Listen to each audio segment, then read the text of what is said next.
Alright, and we're back with Robert here. And, so, about a day or so ago, Trump obviously made the, pick that it's, Kavanaugh.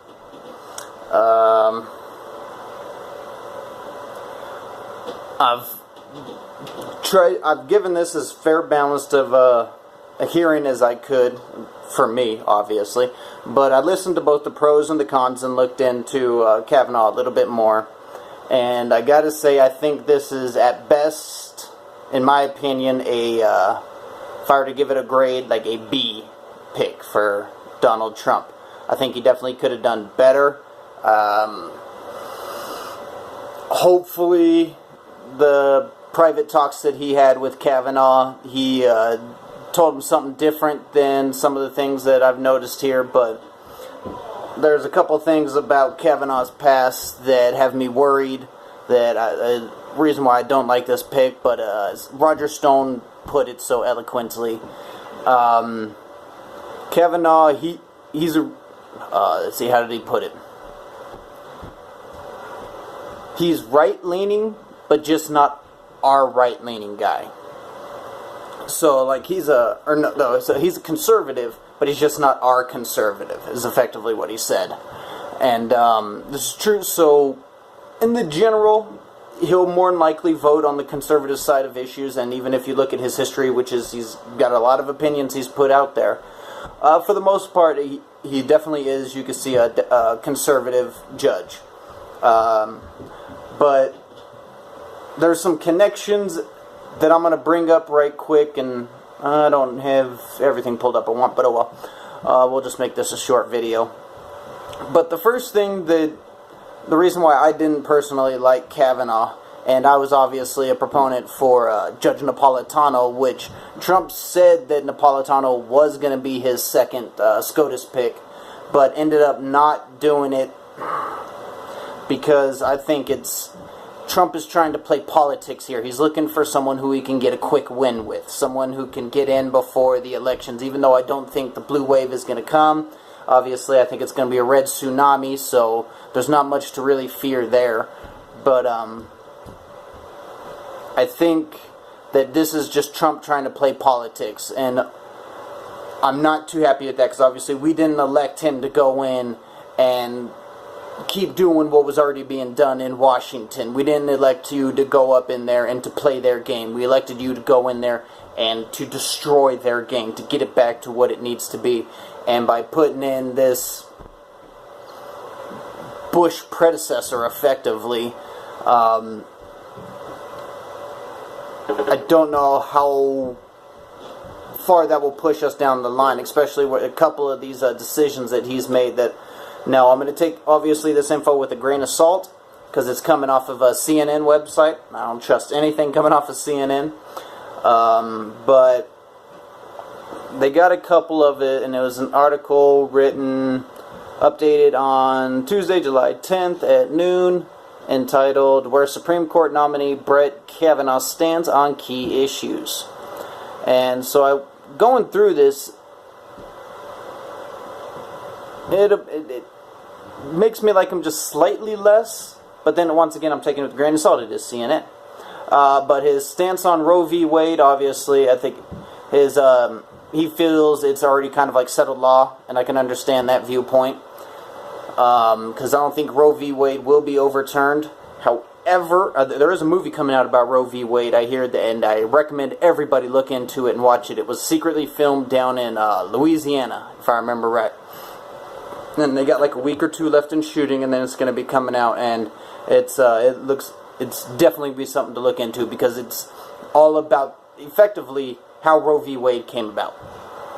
But effectively, he says that it's a settled law. It's not going to change.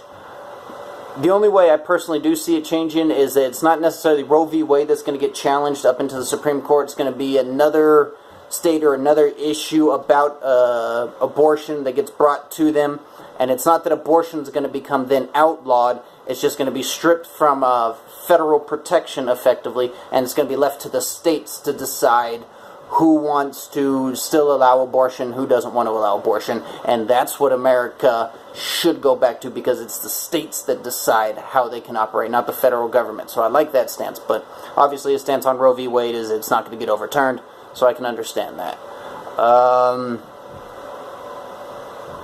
His stance on abortion, they kind of bring up a weird ruling that he went through.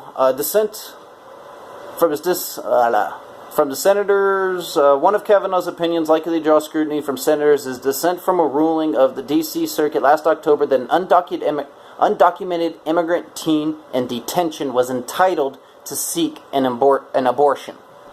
And me personally, I don't think that anyone is entitled to an abortion. I think that should be a private industry at best, not subsidized by the government. And if it could stand on its own 2 feet there, then I just morally disagree with it, as opposed to far more disagreements that I have with subsidization of tax dollars for it. But basically he said, the government has permissible interest in favoring fetal life, protecting the best interests of a minor, and refraining from facilitating abortion. He wrote that the high courts has held that the government may further those interests so long as it does not impose an undue burden on a woman seeking an abortion, based on a constitutional principle as novel as it is wrong, a new right for an unlawful immigrant minors in the U.S. government detention to obtain immediate abortion on demand.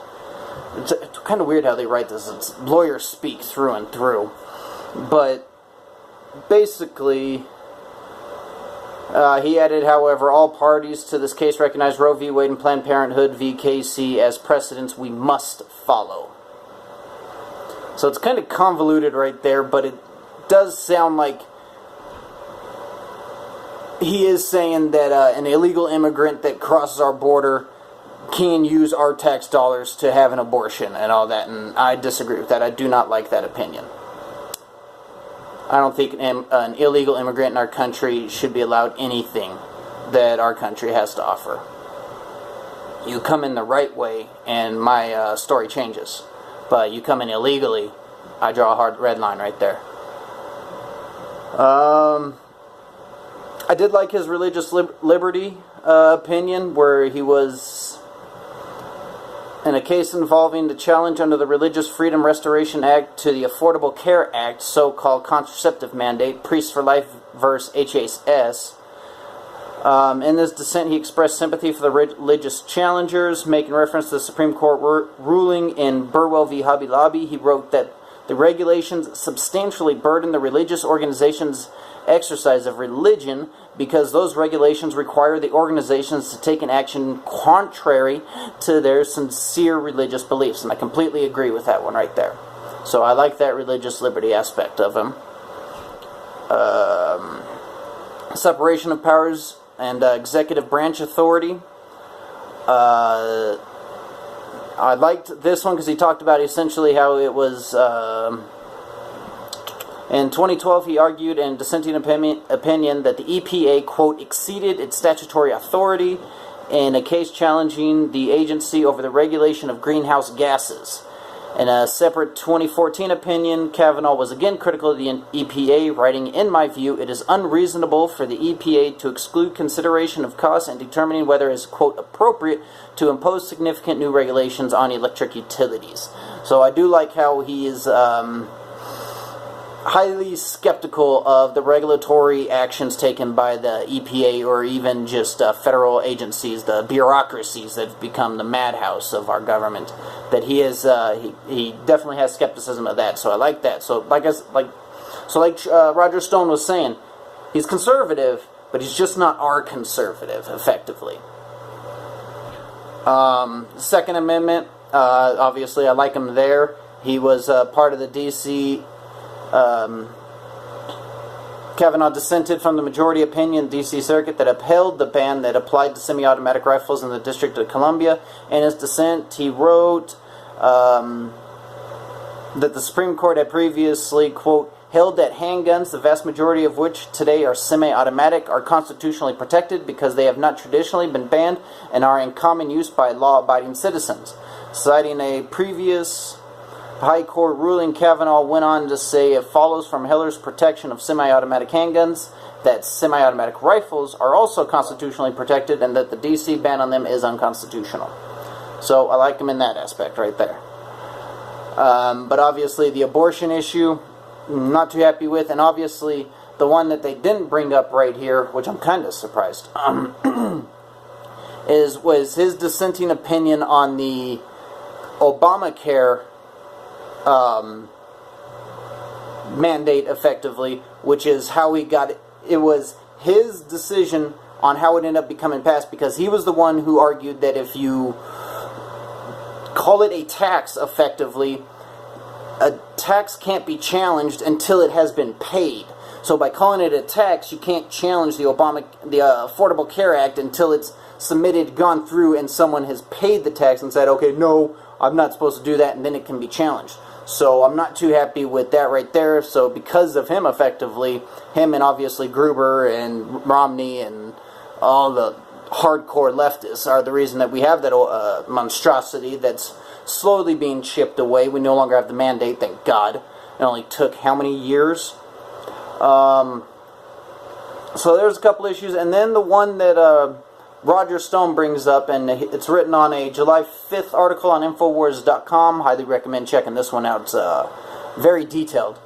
Roger Stone, Kavanaugh's deep state pick for Supreme Court. And that was obviously one of, and Judge Napolitano agreed too. He thinks this is an absolute deep state pick, and he's got the connections for it. It's questionable, man. But what he talks about is actually how Kavanaugh helped the Clintons by intimidating Vince Foster's witness. And if you don't know about Vince Foster, that was the Hillary Clinton / Bill Clinton's aide in the White House that commits suicide in the White House and then was found out in a park. What was the park's name? Fort Marcy, I believe, is the park's name. And where his body was dumped, and that was apparently clear because even on the autopsy report, they found the rug fibers from head to toe, meaning that he had been rolled up in a rug and thrown there. And the person that actually witnessed almost him getting dumped, but witnessed the two jackbooted thugs that dumped him there in their car before they were even able to drop off Vince Foster's car to kind of like cement that, oh, he went to the park to commit suicide. And his name was Knowlton. Yeah, Knowlton. Because once he saw that, and it goes through how he saw it, because he was one of those, he just pulled off to the side of the road to have a quick piss and then see something he shouldn't have. He calls the FBI and all that, and it's Brett Kavanaugh who's issued to him, and he was a junior rising federal prosecutor at that time.